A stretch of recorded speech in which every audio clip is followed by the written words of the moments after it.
Hi everyone, welcome once again to the 24-bit podcast. And today is March 16. It's 3 days since an anniversary, at least from our end, when we covered the event of the Loop product. Back then it was called NCBA Loop.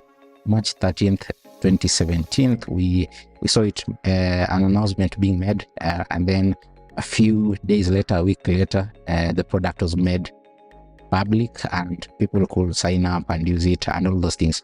And this is a follow-up to episode 58 that we recorded discussing an update, a big update that Loop made to the app that brought with it lots of changes and everything. So we are joined today by the Loop team to go over all those, make sense of the changes, and tell us what the vision for the business, the product is like, and the kinds of things that you can expect.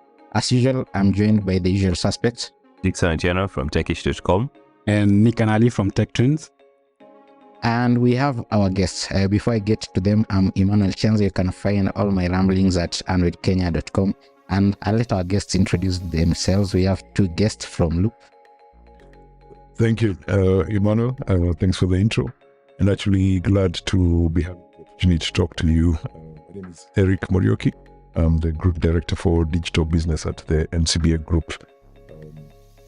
I'll be unpacking who NCBA Group is and how Loop fits into our corporate structure shortly as we go into the interview. I'm joined by my colleague here.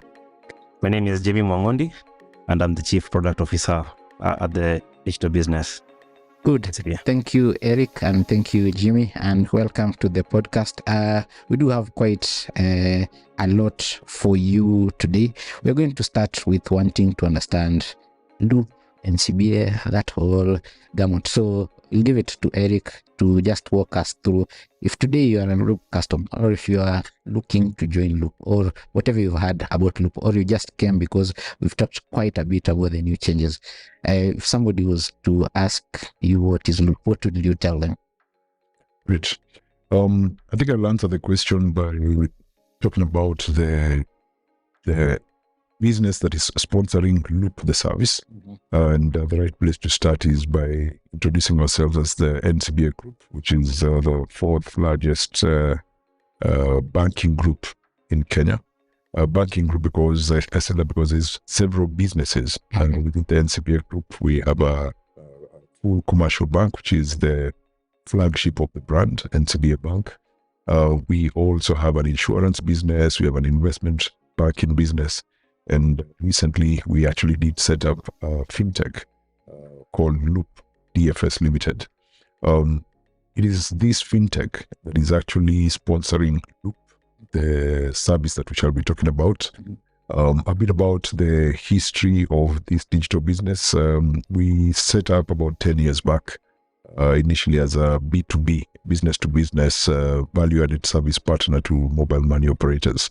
Our core play at the time was just digital credit, 30-day loans, and we take great pride with that to have been the first in the world to have dared to do something different and to push the case for customers to say, yes, this hasn't been done, but we understand that there is value that customers could gain from digital credit.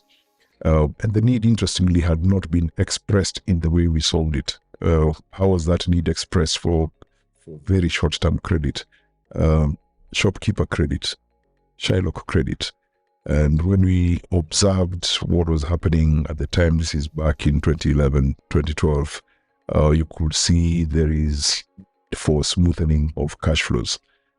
So that is the need we sought to respond to and say, okay, how do we create the right solution for this? And we've since gone on to do other new things. The launch of Lisa as an overdraft service, again, is something we're quite proud of. And even when we launched Loop as a digital banking service, so the first descriptor of what is Loop. Loop, when we launched it in 2017, this was a digital banking service that was offered by NCBA Bank. And then again, in the same thinking, we observed what was happening in the country. This is back in 2017, not just the country, but globally. Even before the term neobanks became an industry term. Loop back in 2017 was essentially certainly Africa's first. I'm not sure whether we can claim to have been the first in the world, where we sought to give customers a banking experience that did not involve any paper or whatsoever. And it's a bit difficult to do that given the regulatory model that existed at the time. You could not escape from a physically verified identity document, which, yes, we had built customer journeys that should onboard customers easily into banking using the mobile channel primarily. But for regulatory reasons, to have a bank account, we needed to physically cite an identity document. And so we built some light distribution infrastructure by way of the Loop stores, whose primary function actually is to fulfill the KYC and also to be able to issue you with a physical card. Of course, regulation and technology has evolved since then, and we're now looking at how to digitize those operations so that you also don't need to come to the store to either fulfill your KYC or your bank. But what is Loop was from 2017 up until the 23rd of January 2023 was a digital banking service offered to customers that had elected and demonstrated their preference to consume most of their services digitally. We'll be talking more about the business, but by way of answering your question, what is Loop? From 2023, 23rd of January, we then sought to pivot from banking to fintech. As I'd introduced earlier, we have set up a fintech operating entity within the group that is still owned 100% by the group, but it is sitting outside of banking. It is sitting as actually operating now as a licensed payment service platform operator. The platform strategy then allows for both payments and banking to be orchestrated on the same platform. So if a user, and note now I'm saying user, not bank customer, if a user registers onto Loop, they then can set up a payment account operated legally by Loop DFS Limited, or they can set up a bank account on the platform. Now that bank account will sit in a bank that is NCBA Bank, and there's two pieces of regulation then that are governing how those two products work. Why would a user want either a payment account or a bank account? Essentially, it's again coming back to regulation. If a user wants to have a bank account operated on a platform such as Loop, then they have to go through the KYC that is a bit more stringent than just having a payment account. And payment account, to use, allow me to continue using that term, payment account, but probably the more socialized word is mobile or digital money wallet. Digital money is not necessarily always mobile money. It can be of different forms. But that's what the most users are accustomed to, the term mobile money, digital money. But that's essentially is a payment account. The payment account, of course, has lighter KYC requirement, principally being that you do not need to have KRA PIN lodged with the service provider. But with that, then it also has certain restrictions in terms of how much you're able to transfer in a single transaction. That is capped at 150,000 Kenya shillings. It also restricts your balance. You can only hold 300,000 Kenya shillings, which also has an impact on the transaction experience. So if I already have 280,000, you try to send me 50,000 shilling into a payment account, then that will not be processed and settled with finality. So what is Loop today? To try and summarize, Loop is a digital platform upon which payments and banking and other things, which I hope we shall have an opportunity to talk through in this podcast, are happening. Platforms essentially are marketplaces, and when I've spoken about this before, I've likened what Loop is with a mall, where the mall is a marketplace.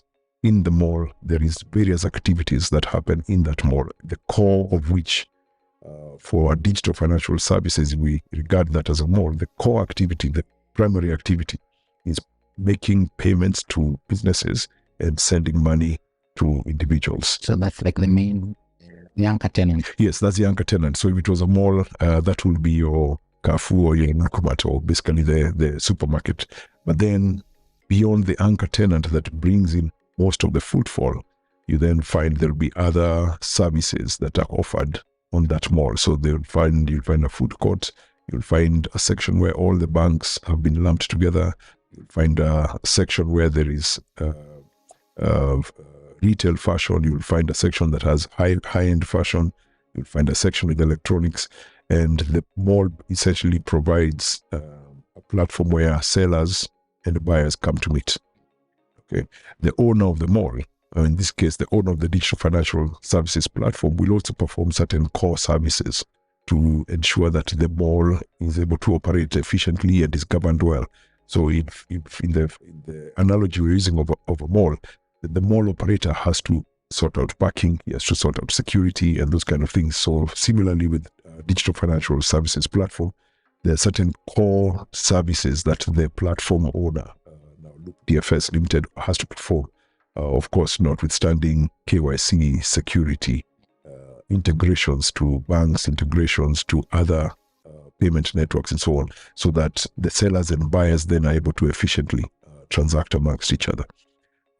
So it is a question that I've not yet found a simple, graceful answer for. Loop is very open-ended. Yes.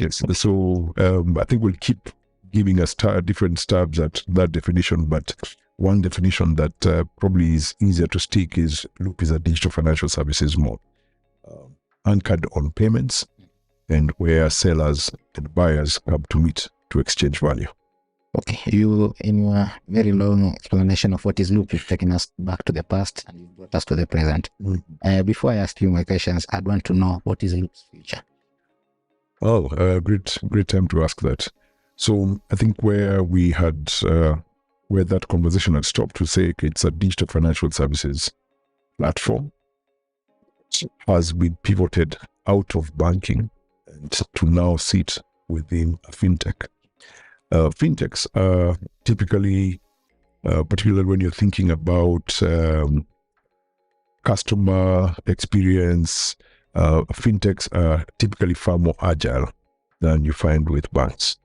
Fintechs are less concerned about balance sheets, more concerned about interactions.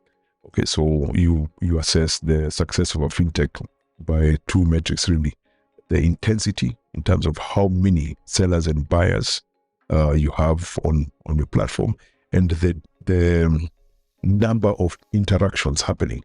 I'm specifically saying interactions because every interaction doesn't necessarily need to be a payment. An interaction could be, I'm offering you a deal that may or may not have a payment. I am rating you as a seller to improve your trust score. So the core purpose of platforms is bring sellers and buyers together and try and create as many interactions or intensify the interactions of those sellers and buyers. So as such then, the degree of continuous development that needs to happen and agility is best suited in an organization set up more as a fintech and less like a bank. Second, speaking to our intentions, these opportunities that we are seeing in Kenya is just as, if not better, presented beyond Kenya's borders. And the great thing about internet or internet-based businesses, the geographic borders, particularly for services business, not goods where I have to carry physical goods across borders. It is so much easier to export services as a fintech and not as a bank. Again, just coming back to regulation, and regulation is not the issue, but rather the job to be done by a bank is very different from the job to be done by a fintech. And as such, the rules that need to govern the safety and stability and protection of consumers for banking, is very different for fintechs. But having said that, I'd earlier mentioned that banking will still happen on the platform. And if we find ourselves, say, in Ghana, NCBA Bank does not need to be there. We can work with multiple banks. And even as we shall talk through our strategy, there are certain aspects of Loop also that are actually not exclusive to NCBA. We are bank agnostic, so to speak. So our future is, we have a mission, or our purpose for why we set up is a very simple statement. We want to be the greatest growth catalyst for our customers and partners. So in Africa. And we take great pride to be able to make that statement by adding "and built from Africa." So it's not some Chinese or an American platform coming in to do business in Africa, but actually built and developed from within Africa, and very, very specifically from within Kenya.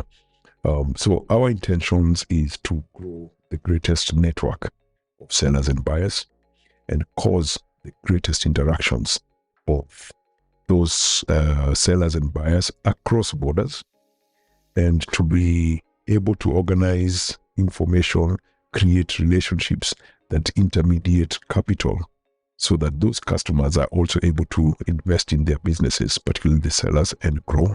And even the buyers, credit also plays a very important part to enabling the fulfillment of growth ambitions, whether you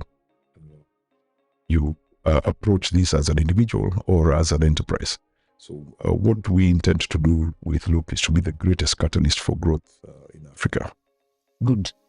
From your detailed explanation, I've gathered a few things, like why right now we have payments accounts, bank accounts.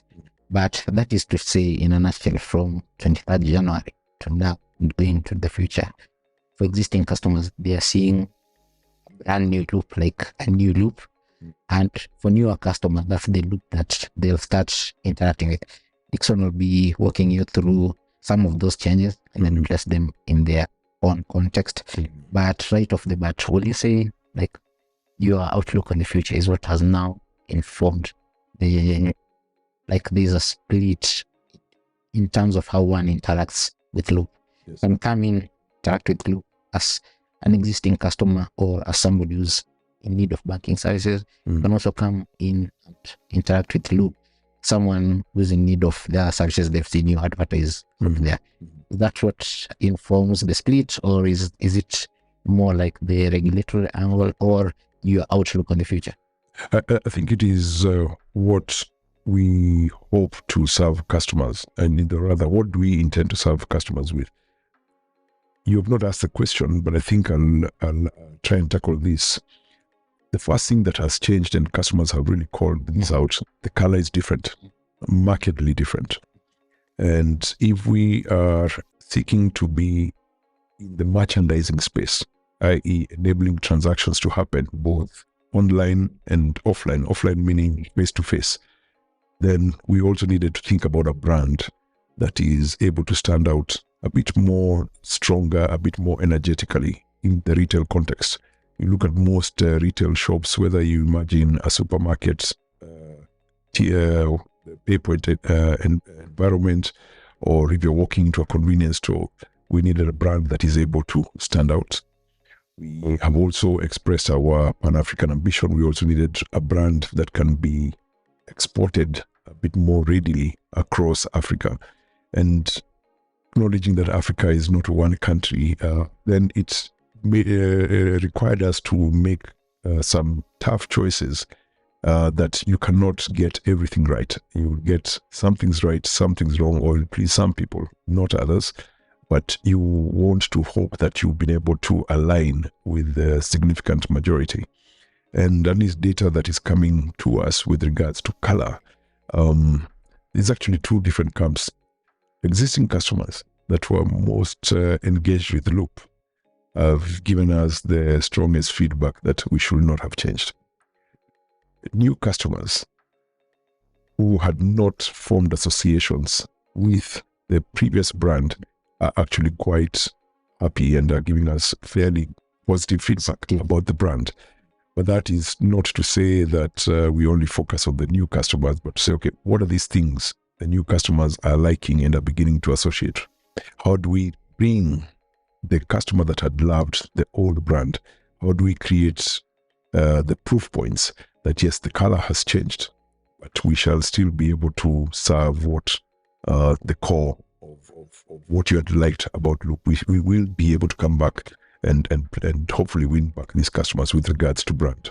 If I can jump in while you're still discussing that, I would like to know what are the numbers like in terms of new customers since the shift? If just because you mentioned new customers are liking it, if just a rough number or rough idea in percentage on new customers signing up, and which platform are they signing up for mostly? Are they going light or are they going pro? Yeah. So I'll answer the question in two parts because we're tracking two metrics. First, we wanted to be sure that we have not left behind the customers that we had. And with regards to have we converted the customers that had already registered, and particularly those that were active. There's an important metric most fintechs use there, that Active users. Monthly active users. We've been able to convert about 97% of our 30-day or monthly active users. And that's a number that's sitting at about 34,000. So just taking that as a static number as at 23rd of January, converted about 97% of those customers. We also had customers that were not monthly active. That's another number that is just shy of 100,000. Been able to convince at least about 27% of customers to sign up. So that's starting from the history. I also have to admit that the activity levels of customers is not yet where it was. So even if I've got the customer across, we've lost about 22% of transaction rates or transaction intensity customers. But fortunately, or at least from a bit encouraging, is that we're seeing that number claw up day by day. The other important metric is, okay, you have a new service, which we haven't significantly promoted. We haven't pushed it because we still acknowledge there's some work that we are continuing to do. We are now signing up 700 on average new customers, at least in the last month. On the first day, the number was much higher. I think on the first day, even without promotion, just because there was some novelty, there was some social media noise or chatter that caused interest. People to check it out. So the numbers were higher, about 3 times higher in the first 2-3 days. But we at least are hitting a steady clip of about 700 new users coming onto the service. 90% of this being on Android, about 10% of them on iOS. The payment versus bank, the split is about 30-70. 30 being payment and 70 being... So most people are still preferring the bank. Yes, because at that junction, the way we presented the customer journey, you see the benefits on both sides. And certainly the pro version, which is bank, has a far better credit experience. And when it's a credit, it's no longer just the 30-day. So we can see that there is significant interest on that side. And Jimmy will speak to this. Maybe I should segue for Jimmy to come in. That is a very important metric we are tracking and using to inform the changes we are making to the customer journey in terms of unpacking better to the customer what is the choice that needs to be made. Making sure we're presenting the choice at the right time, not too soon when I don't know much, and also in a manner that a customer can make the right choice so that we try and land the customer at the right place. But I'll close by saying, whether you're a payment customer, whether you're a banking customer, your payment experience is exactly the same, except balance restrictions and transaction restrictions, which, as I'd explained earlier, are governed by regulation. Your credit experience will be different, and to unpack why, how, what the difference is, but particularly beyond the financial side now, I want to see deals from merchants. I want everything else on the platform will be exactly the same. Was there at a point where you guys were like, I'm at Rudy, the new app? You'll note since we met, I've not seen my barber. Yeah, so there've been many such moments because we really try to hold ourselves honest to the statement we make that we are customer led. What the customer says is what we will do. Of course, you must have your strategy to set the guardrails of where you're going. But how fast, what vehicle, driving style, and whether to carry which passengers to on board and so on, when to stop for refreshments, the customer will tell us. So there has been very many moments we have thoughts peeled back, and actually there are things we have peeled back and are continuing to peel back because you cannot ignore the person you're seeking to serve. Otherwise, we didn't build this for ourselves. We built this for customers. So we want to encourage the feedback to keep coming. There are things we wish we could move faster. But we are putting in the work to address this thing. The whole process ya ku shift, did it cost you a lot in terms of the rebrand, the development of the app, or it was just part of your constant development cycle? Yeah. So rebranding, the cost is actually not in the app.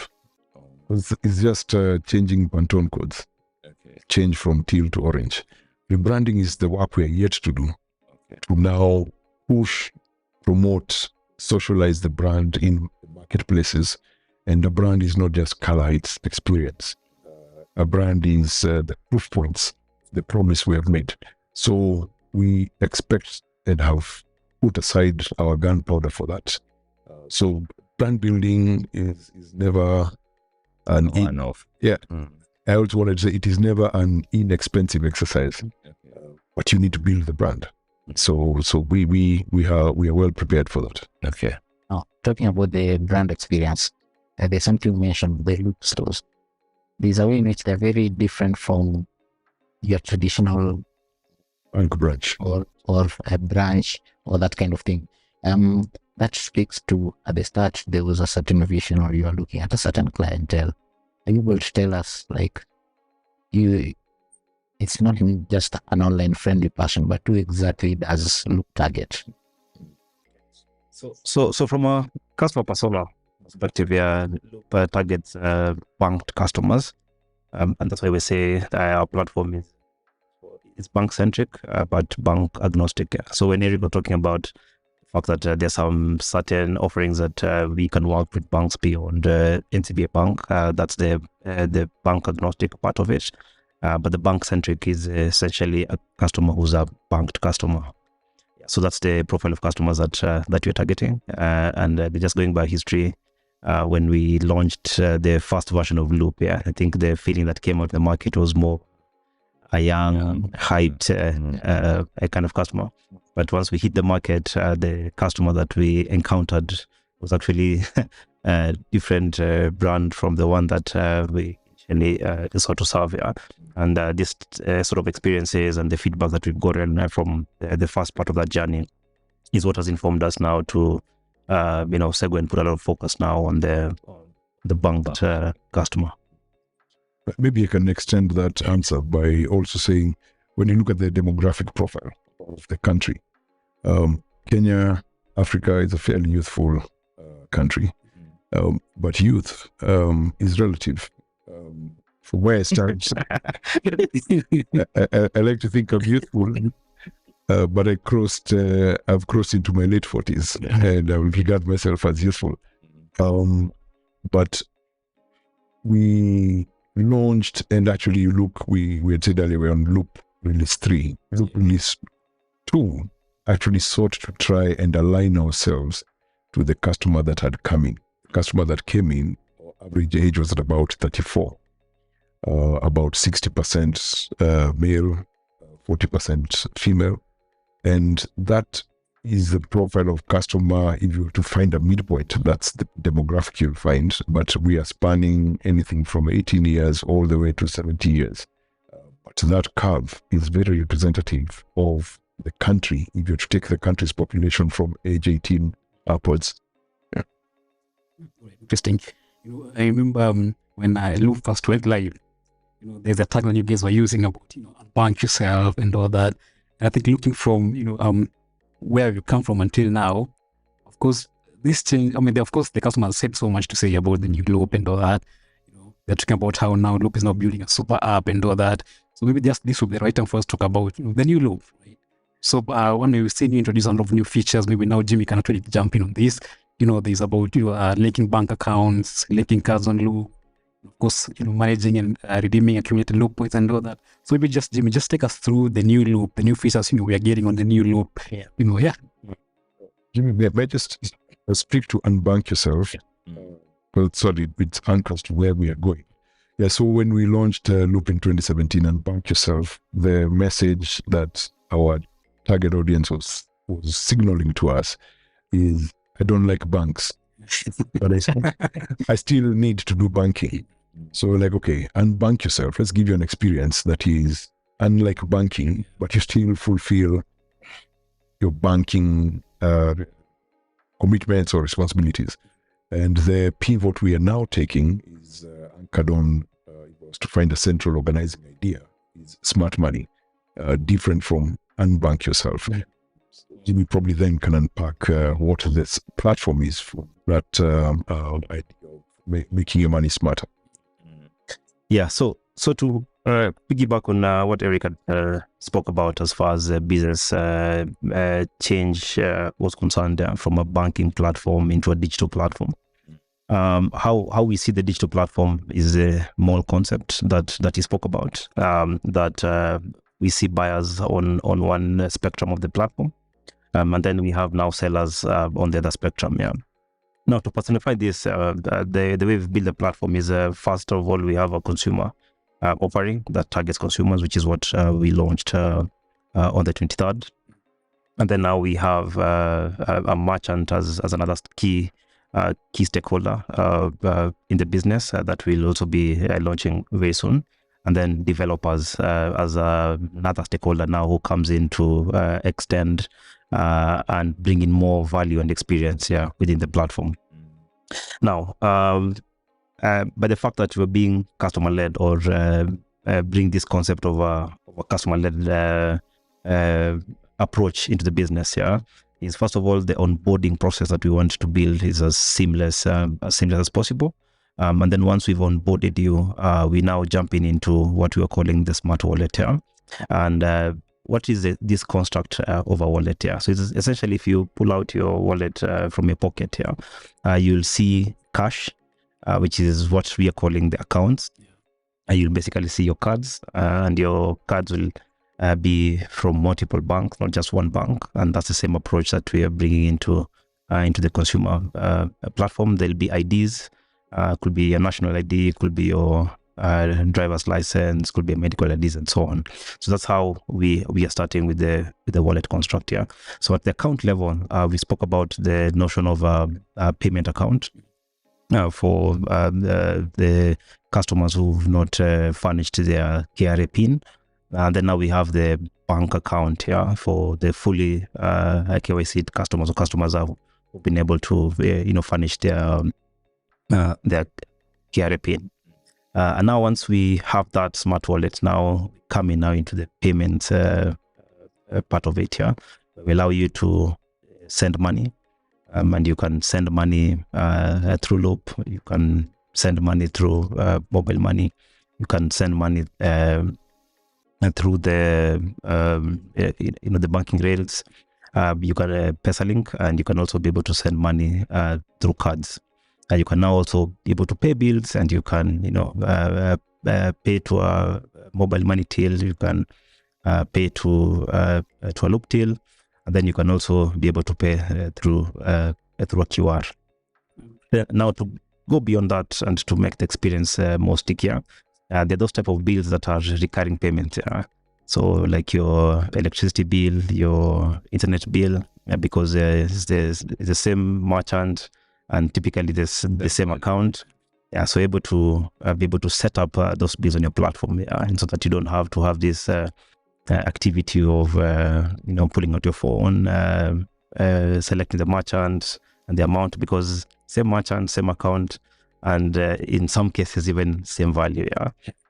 And then there you can be able now to even set up for recurring payments, because if the internet is depending on the package, is the same amount, it's able to auto debit the same way, or even just notify you and tell you that It's time to pay. yeah, it's time to pay, and you just confirm, and it sort of activates that. And now beyond payments, because we're also anchored in banking, yeah, so we do banking very well. That's where the banking now offering sort of jumps in, where you can be able to save, and what you're trying to do here is to gamify the whole saving notion, so that it's not something that you do or remember, but giving you the tools that make it a seamless transaction. Yeah. So whether you want us to auto debit certain amount every month, or whether you're doing a transaction and you're saying I want 10% of this transaction cost, or 5% to go into a savings pool.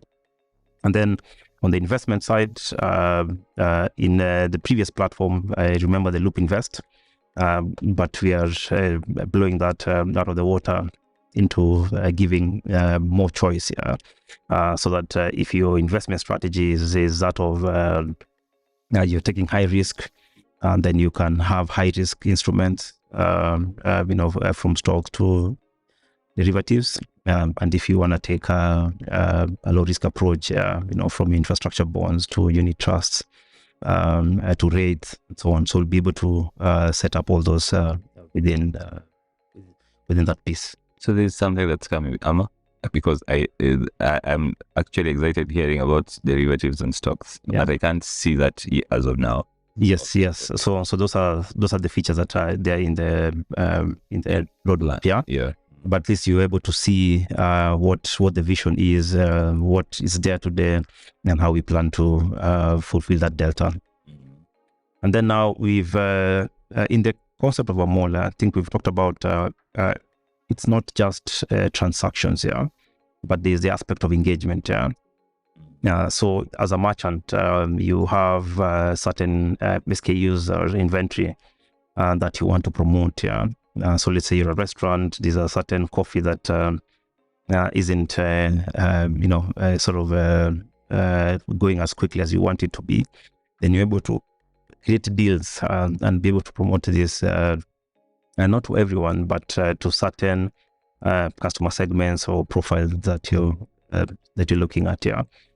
Be it in terms of age, be it in terms of the gender, be it in terms of the location, so that the customers and the merchants are able to meet exactly at that point. And then also spoke about the concept of developers, and how we see developers is to extend extra value to the service that we've created. So think about that more.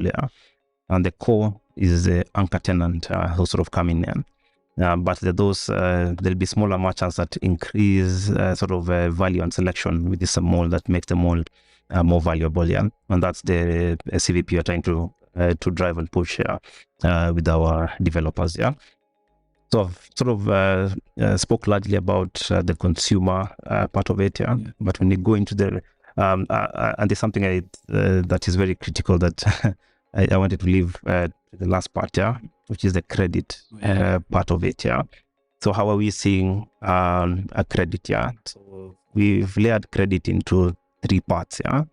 The first part being your overdraft, or OD, whereby if I want to make a payment, be it to a person or to a business, I'm able to have a limit, and I can pay against that particular limit, without having to refund my account. And then now we do have what we call a buy now pay later kind of facility, and buy now pay later is only going to be for merchants, and not for for P2P type of transactions. So I want to buy this laptop here and say, okay, I'll commit 20% in cash, and then the remainder I can be able to pay it over a fixed period of time. And the way we are configuring it is where it can be a fixed fee, where we're able to look at your past performance, let's say over the last 6 to 12 months, and say that you're good for 5,000 every month or 10,000 every month, Or you can also have a variable option that looks at your flows in a more depending on your recency, your monetary value, or even your frequency, and be able to say that after every week, let me auto debit be it 5% or 10%, of my inflows, and then the last part is essentially the term, as you've seen, So we'll be able to make it more variable. You have products for short term, be it a 30-day term, it could be a 6-month term and 1-year term. But what we'll also do is that for longer tenors, because of the partnership now we'll have with the banks, we're able now to extend or bring in banks to be able to have longer term tenors as part of the partnerships that we have on the market side. 2 questions. Yep. So for the new service and the new loop app, I mean, based on that data you've gathered, actually, the consumer behavior and all that, which is the consumer using the most, and that's on the new loop. And maybe also just talk a little bit about, the loop points. How does that actually work? Okay. So let me just get your first question again, So in terms of from what's currently running, what are some of the features that customers are using most? Okay. Yeah. So the one of the things that I also didn't mention when we are explaining how we've done payments, there's a gamble that we also took to try and introduce a new language into the market, so you've seen this pay by code, yes, and essentially what we're trying to do here is to simplify payment into merchants, because the alternatives that are out there in the market today is that when you're making a payment to a merchant without any code, you have a different product, and when you're making a payment to a merchant with a code, you have a different product. We wanted to introduce this option that it's just one, it's the same, and it's only the merchant now who at the setup they define this type of payment. Do I want to have a reference or don't I want to have a reference? But what we are seeing in terms of the transactions that are happening the most, but largely P2P type of transactions, but also the payment into merchants are also picking up, especially after we reviewed the pricing in terms of being able to pay into third-party tills. And then the second question. Loop points. Yes, the loop points. So we do have a framework for loyalty, and how we approach loyalty is the journey that we want our customers to be able to take in, for them to enjoy the most out of their loop experience. So in terms of onboarding, what sort of activities do we want you to do and complete, for you to be able to enjoy the best experience? As you said, if you don't put in your KRA PIN, then you get a payment account. But when you put your KRA PIN, you get a bank account. So one way to encourage customers to promote themselves, from a payment account to a bank account, is to be able to allocate them more points, so that we're able to promote that particular field. And then once you've onboarded, onboarding is just one thing, but being able to start enjoying the loop experience, it requires you to be able to fund your, fund your account. So we also provide points for funding of your account, and right now, we are funding through bank and through Momo, but very soon now we'll bring in the link cards portion of it. So we're able now to also allocate points across those other bands. Yes, if you link to other bands. When you're sending money the same way, we're able to allocate points into those transactions. If you also make payments into merchants. We also are able to give you points into that. Yeah. Then I think still related to loyalty is the cashback that we also brought in a few weeks ago. That encourage you now to be able to, if you use your card, for instance, you'll be able to earn a 10% cashback. Yeah. So the whole game, the whole notion about loyalty is to be able to drive the right behavior.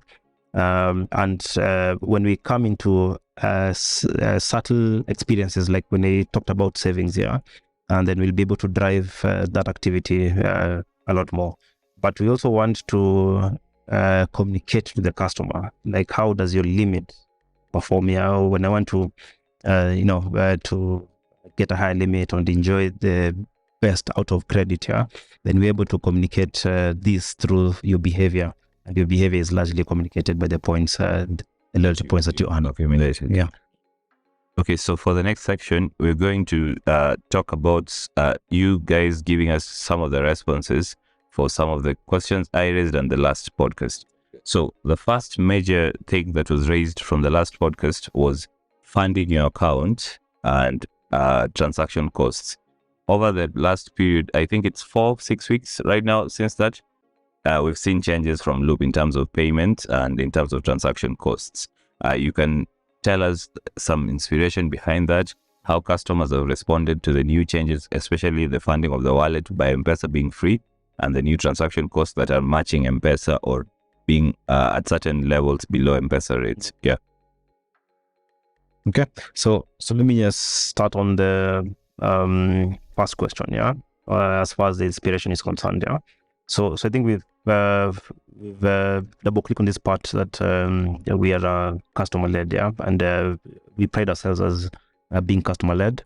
So we've taken up a lot of feedback here, from socials to our call center, to our Loop stores, into the blogs out there, and being able to perceive this feedback here as critic here and not as criticism here. For us to be able to see, okay, along the customer journey, what are these points or places where the customer is finding it very complex here. So if you look at the payment journey, for instance, the number of steps was just painfully ridiculous, yeah, and it was just long, yeah, and we just went back and see, okay, what are these steps that we can be able to collapse? What are some of these product tweaks that we can be able to make much better? So, for instance, the functionality of just picking your name from the address book was it was like 3 or 4 steps here. It was too long, yeah. So we worked hard to simplify that and make that more apparent, yeah. And I think there was also this feature that when you get in there, especially on send money, it defaults with your send to yourself as opposed to others, yeah. And now those were extra steps that in terms of clicks that the customers were using, yeah. And the approach that we've also taken is to be able to mock up these journeys, subject these mock-ups into customers and see how they're interacting with those mock-ups. Some of the questions that they're asking themselves, we listen very keenly, watch the body language as at how they're interacting with those, and that same feedback is what we bring back into our development process. And also in terms of being able to take this to market, we are also shifting at our release management process that we've codenamed ABC, so where we have alpha users who are largely internal customers. So we're starting a beta program of onboarding beta customers who help us to, once we ship the products, they become the first customers who see this product. They give us their feedback on it, and now we slowly release it into the market in a gradual form, so that we don't disrupt the market as we so we did. Yeah. Allow me to add to that, and maybe two things. One, very quickly, is just to also highlight that the first feedback customers gave is, okay, where is my balance? Is it payment account or bank account? So we've tried to be clearer. If you came in for bank account payments, your default transaction is your bank account. So that was creating some confusion, which we sought to clean up quickly. What I'd wanted to specifically speak to is pricing. So other than, yes, it is at parity, if not better, than, say, existing incumbents. And we have to acknowledge that we're coming into the market from, we've been saying, as a bank-centric platform. And on that platform, we want to also be known to be an open loop platform as opposed to a closed loop platform. So we try and ensure that there is no friction. If you're coming to pay a merchant, say a loop merchant, with your value from either this payment network or this bank, we try and make sure that there is no friction to you by way of charges. So if the network is levying a charge, then it's for scenarios which I probably would call akin to buy goods, we actually absorb that cost. In a pay bill scenario, there is a network cost which we absorb, but still try and ensure that we have parity with the network that you're paying money from. And the reverse is also true. If you have loop and you're paying into another network, to make sure that there is no friction. So whether you're paying to another bank-centric or non-bank payment network, we've tried to design the model such that there is no friction. And why are we absorbing these costs? Payment infrastructure, both the technology and also the distribution, it costs. So if a bank or a non-bank payment operator has built the network, then it is only right that we pay for the network cost, but then reduce or remove in total that friction to our customers. Because as that said, Daniel, what we want to present to customers is an alternative approach. Philosophically, our view is the cost of processing payments will tend downwards towards zero. And I trust you can see that the platform that we've put out is actually in respect of that philosophy. So that value then is earned where value is created, not just processing the transaction. But if we take credit risk, if we help you meet a supplier that is of relevance and value to you, or help sellers to meet customers, then that is value that has been created over and above just processing transactions. So we followed the debate very closely when a bank had said, okay, we are free into a particular payment network. We don't, and there was some chatter saying, oh, Loop should also be free like that other banking brand, but we're not a bank. We're actually on the other side.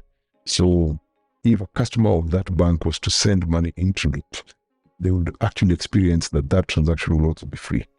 So it's important to give that distinction in terms of our positioning is we are not bank. We actually are a digital platform. So in the same way that you are linking your bank account to other digital platforms to be able to make payments, that is the same positioning. And as such, from a pricing point of view or value, comparative value assessment, that then becomes the right lens. How have customers been responding to the changes in transaction costs, from the initial transaction costs to current transaction costs, and from the pay bill M-Pesa to Loop that were quite high to the free deposits?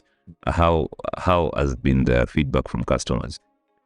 So the initial feedback is in recognition of what was the previous business model, where as a digital bank and the regulation or the regulatory directive, it wasn't a regulation but a directive, that there should be no charges between bank to mobile money.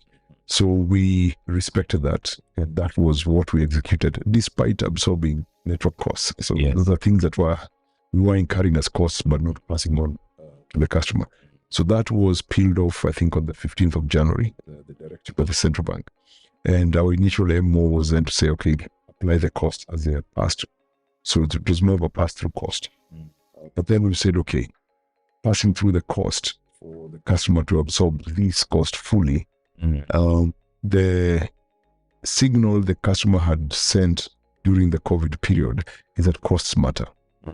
So we then sat down to ask ourselves, how do we optimize this? Because someone has built a network and has sent to us a network cost.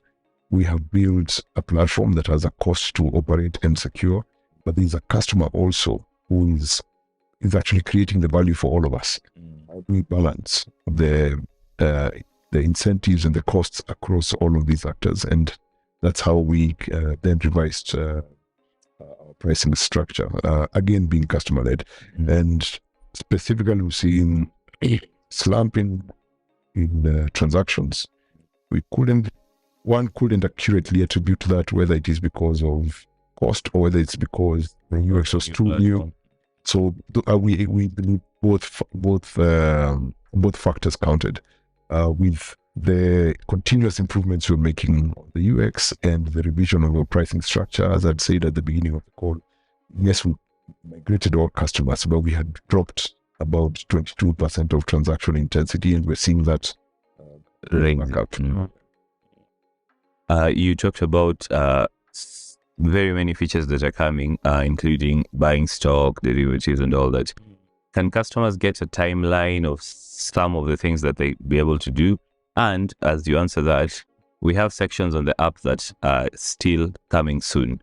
Why are they there currently if they're coming soon? Yet there are other things that are coming soon that are not in the app, and what are sort of the timelines here? Yeah, so let me speak on the second part of it, on the features that are slated to be coming soon, but are being shown to the customers, Especially Because buy now, pay later, link cards, discover. So some of them we put them by design, because it was a way for us measuring how are they perceiving some of these features, so like link cards being one of them, and buy now, pay later, but of course some like on the mini app side, that we are doing an audit right now, and we're just going to clean that up. But how do we intend to communicate to the market?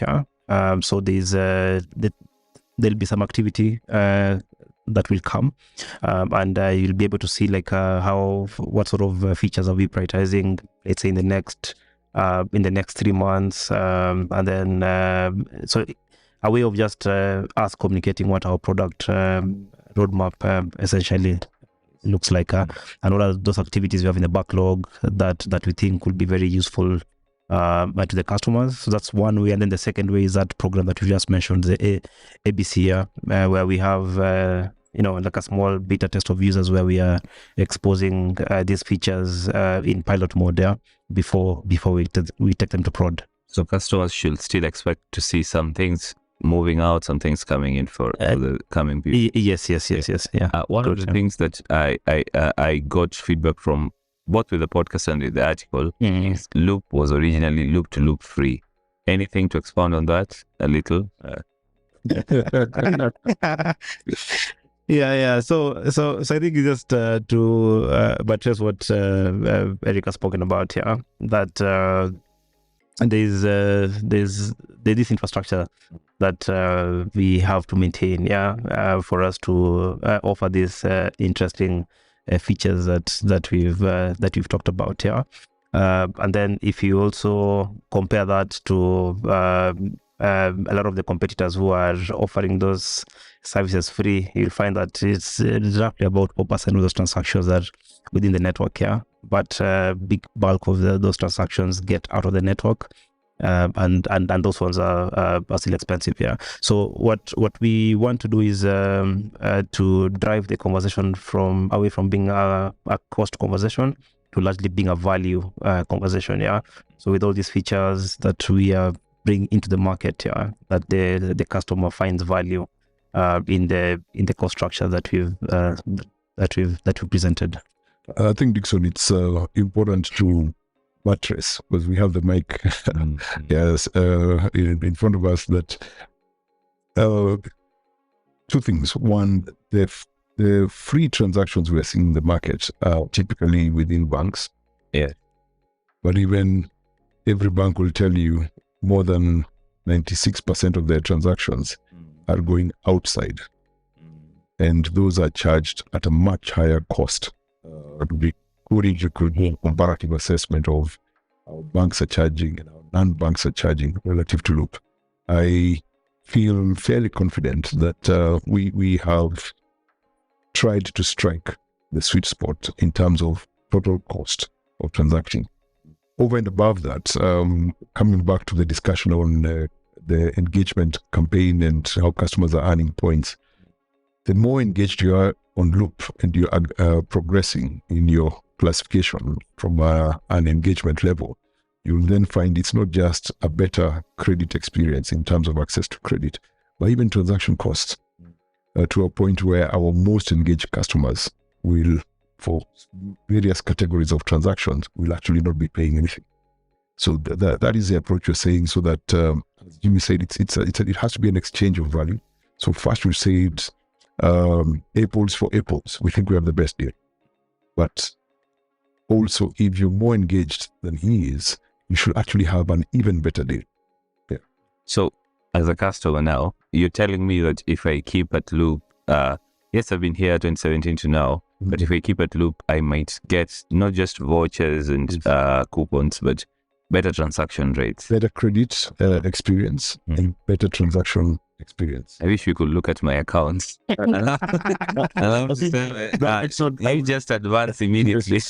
What I can promise you, and we remain open and available for conversations and follow-ups, is when this kicks in, because it's just data. We are not starting from 23rd of January. We know our customers since 2017. So certainly the feature is new. So the data construct now to link the benefits and all of the other product features to that loyalty construct, once that is put in, the data is still there from 2017. Because right now, a beginner. Yes, because as I was saying, the construct is just the data schemas have just been plugged into the whole arrangement. So my final question in my section is, are you very confident right now that you have the best product? Because as of our last Loop episode, you remember, my main concern was that Loop was a really good product, is a good product.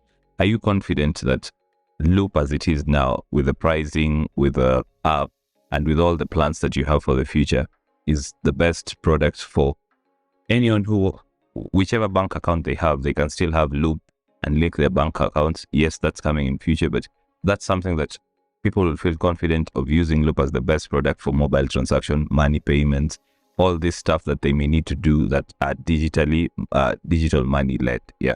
So are you confident in the product in terms of financing the wallet, making transaction costs, reliability? We'll talk about security later on and all that. Yeah. Yeah, so let me just answer that question relative to the vision that we've put out there. In terms of confidence that we have, it's definitely the best offering that we think is there in the market in terms of the vision. But not to say that we are stopping at that. Yeah, there is a lot of improvements that can still be done. And as you said, there's that part that we do have internally, but it's only when you take it to the customer and the market, then you start to see how they interact with the various prepositions that you've given, and the feedback that we're getting. Once we bake that in the vision, then I think that vision is quite solid, and it's solid through the level of state that that Eric spoke about. That we want to export it now into other parts of Africa, and to the level that we want to say that this is built by Africa, and for Africa. So that definitely speaks a lot into the confidence that we have as far as the vision of Loop is concerned. As the CEO, this case chief evangelist, allow me to say that we listen to customers. You check what customers are saying. They are unhappy with specific aspects of the experience. but you're also hearing customers saying, I love the vision. Yes. Okay. Second, to validate your statement, up until 23rd of January, Loop was the highest rated app in Eastern Central Africa at 4.7. I think both Android and iOS. Our first week, because again, the manner in which we deployed was not an update of the existing code base, but a completely new code base. We had to start from 0 ratings. I think we closed the first week or first 2 weeks at about 1.9. 1.8. 1.8. I can assure you that is a metric. I wake up before I look at Instagram. That is the one metric I look at. I admit, probably I was preparing for this interview. I've not looked at it today. The last time I looked at it was 3.5 on the saying 6, last 3.5 on the Play Stores. We can quickly check that. Clearly, the Android users are a bit more discerning, or maybe it could be a numbers game also. It's 2.2. But I appreciate at 3.5 is having started from 1.9. If you check the ratings, say, in the last 4 weeks, and said, okay, I will exclude the ratings previously. Not that we have the data, but arithmetically, then one would argue to have moved from 1.9 to 3.5, 3.6. Then it seems that your last few ratings have been fairly positive. So are we the best? I will say we are in the arena. We are aspiring to be the best. We are getting both plaudits. We are also getting bubs, and we're dealing with both. Final, because this has just come up. A new customer or an existing customer, why should I stick with Loop? Yeah, why should I choose Loop? Why should I stick with Loop? It's okay. Yeah, so I think, Jimmy, as you answer, yes, it's a question that has just come through the Twitter feed. So I would argue that a lot of the questions we've responded to in the podcast should make that case. Yes. Yeah. Probably you can try and summarize everything yes, to respond to that. Yeah, exactly. Yeah, there's a point that Eric mentioned there, and he's repeatedly said it. Yeah, that our objective or mission, is to be the greatest, growth catalyst. For our customers, both buyers and merchants, our stakeholders, and even for the staff that are building this particular thing. And for that customer is just want to buttress that and underscore that it's all about growth. And growth could mean very many things for them. It could mean that as a consumer, I want to make use of credit to get to a certain stage. It could be a merchant and I want to grow my business. So for those, for that customer, irrespective of which profile they're coming from, the one reason that we want to encourage them to stick with us and trust us, is that promise that we'll ensure that their growth happens, and whatever growth means for them. Hey, I'm here to now, beyond the questions that we've shared, we also did ask the people who would follow us and follow our podcast on Twitter to shoot their questions that we can also ask you. And I've been going through the replies to that post. I've actually exhausted almost all the questions except one. I hope you're giving the responses on Twitter. Yeah, I've tried. I've just given one. Somebody asked us to talk to you, and I'll still ask you this about security, but I've handled the other aspect of security. Somebody did a comparison of the before and after. On the Play Store, when you are listing the changelog and the description of what the app features, you indicate about the encryption status. So before it had been indicated there the data is encrypted, it's being sent to you guys. Immediately after you roll out the upgrade, data is not encrypted. So somebody had those screenshots and they shared. So I checked while we were here, and you guys updated. Now you do encrypt. So I think that's a question answered. What's still not answered is right now on loop.co.ke, previously as a customer I could log in there. Now there's nothing like that. So Yeah, we're going. yes, yeah. So the strategy that we have as far as channel is concerned is for the consumer. We keep it up, and the beauty of app is that there's it's easy to be able to create enriching experiences. Due to the various data points that we're able to use and and build experiences of those points. But the direction of travel for the portal, we've sent it to the merchant side, where the smaller merchants, the sole proprietorships will engage them with the app. But for the large merchants, that's where now we are, putting all our gunpowder as far as the web is concerned. And it's actually twofold. So for the large merchants, we'll give them a web portal, but at the same time, we're able to expose APIs to them, so that if they have their own internal CRMs or internal tools, and that they don't have to exit that and log in into Loop, but they can be able to have the Loop experience right from their own internal toolset. That's something I caught you when you're talking the first response, that you're also targeting developers. What are some of the solutions or some of the things you think with your API developers could build on? So the development arsenal is twofold. So first is on the API front, and then the other part is the mini apps that allow us to get mini programs within the Loop app. How we plan to do this is by building a development community, and not just assume that we first of all know what the developers want. But the broad strokes of it is that if you're building an application and you want to orchestrate payments in that application, in terms of e-commerce acquiring, then we are able to do that. So today the standard is you can pay with Momo and pay with card. So we're bringing a little more on top of that by allowing you to with one integration. You can pay with Loop, you can get Loop, PesaLink, cards, but also add buy now, pay later within that journey. So you guys are going for everyone in the market. Not quite. I appreciate that our core GTM channel is app, which means smartphone with data.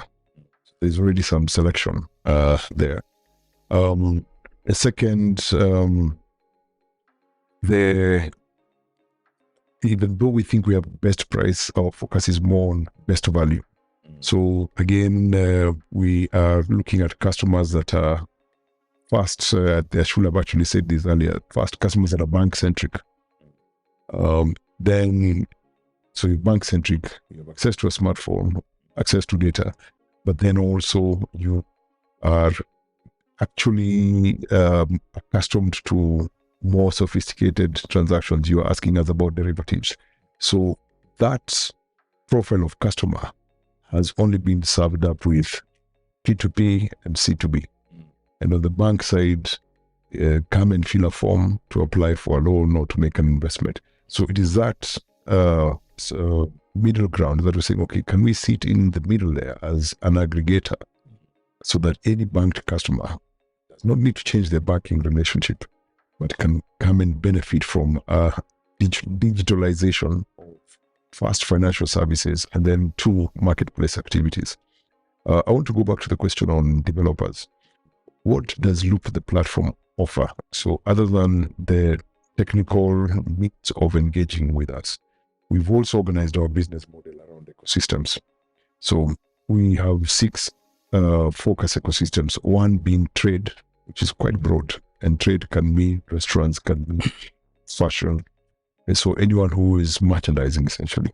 The second one, not in order of priority, but as they're coming to mind, agriculture. There is a lot of agri-tech that is being developed. There's a lot of health tech, so hence health is the other ecosystem, transport, education, and housing.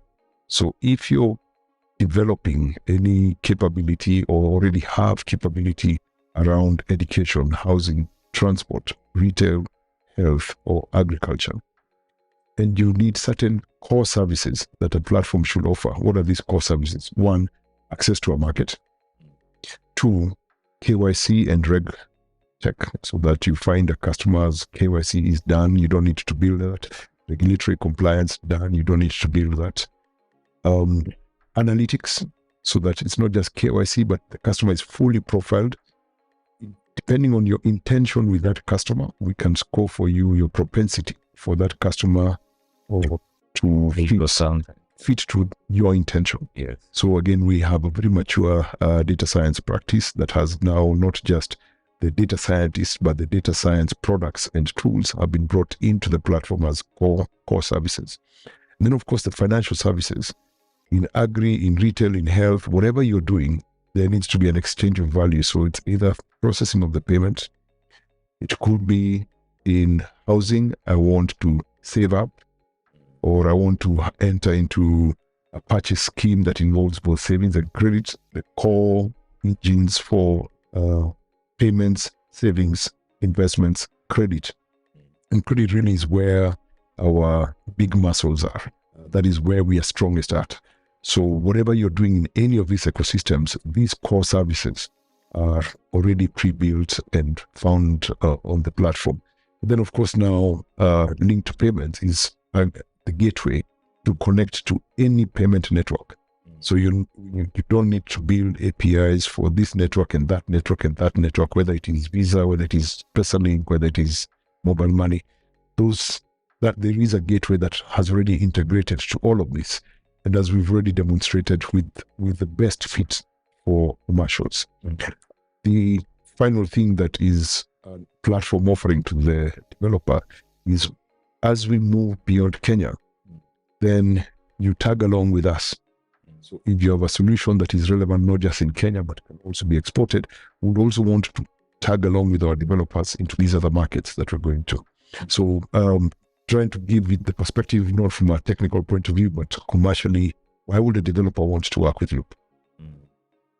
Okay. Thank you. We are coming to an end. We've stretched past our set timeline, but there's one question that it will be an abomination to close this podcast without asking. I'm keeping my money with you. I'm trusting you with all of that data. What assurances are there with regards to the security of everything I'm giving you? Yeah, so security is at the core of everything we do. In fact, principally, we've baked in security at Silicon, which essentially means even at the idea stage, security conversations check in at that level. Now, from a data perspective, because security is one thing, but compliance regulation is another. So we have the necessary approvals and compliance as far as the data protection laws are concerned. We do not share customer data with anyone outside the framework that has been provided by the Data Protection Act. So that's from as far as data is concerned. Then security is essentially what I've spoken about, be it from an encryption point of view, from a gateway point of view, first line defense point of view. But at the same time, we also do have a security operation center that is constantly monitoring and looking at activities as far as data is concerned. And we've built this with the principle of zero ops here, in the sense that the data science models that we have here are not just from a transaction perspective, but also when it comes to security, we are also extending the same service here, so that just by looking at certain activities or patterns, we're able to tell what is abnormal and be able to react to that, but also preempt at the same time. Okay. And appreciate our heritage is banking, and I speak with regards to how do we compare with other fintechs, and A lot of our peers regard that we have the advantage of being backed by a banking group with regards to access to capital. But actually, that's not the advantage. The advantage is that we have banking grade governance. And it's a bit like riding a bicycle. Once you've learned how to ride a bicycle, you don't forget. So we have been governed for our last 10 years as a bank. The Data Protection Act was introduced. We got our certificate last year. So governance is actually our most potent advantage when competing with other fintechs, because it is what gives trust. And without trust, you have no business. So that is our DNA. It is how we think. It is the culture over and above how we have designed and built the technology. Okay, thank you, Eric and Jimmy. We hope to everyone who's listening to this, at least their contributions, the answers to the questions that we've raised, the questions that you've raised are helpful to your knowledge of the product and all the other questions you've had. I am of the understanding that we can't exhaust everything in one sitting because there's so much you wanted to ask. So my way of working is to request the two gentlemen that as the products and the features that are yet to be unveiled, as they come, hopefully we can segment all of those and they can answer very specific questions regarding those, because they are quite a number. When you look at the app cities, there are quite of so many coming soon. And from the vision and strategy and the future outlook they've laid out to us, there's so many things they are looking to do. So we can't exhaust all of those in one setting, but we can break those down further. So thank you for listening in. We are looking to engage more, and probably you can also keep sending your questions and we'll just forward them to them directly and hopefully they can answer them. I've been your host, Chanze Emmanuel, and Kenya.com. Ethan Chena from techish.com. And I'm Nick Kanani from Tech Trends. Eric Morioki from Loop. And Jimmy Mwangondi from Loop.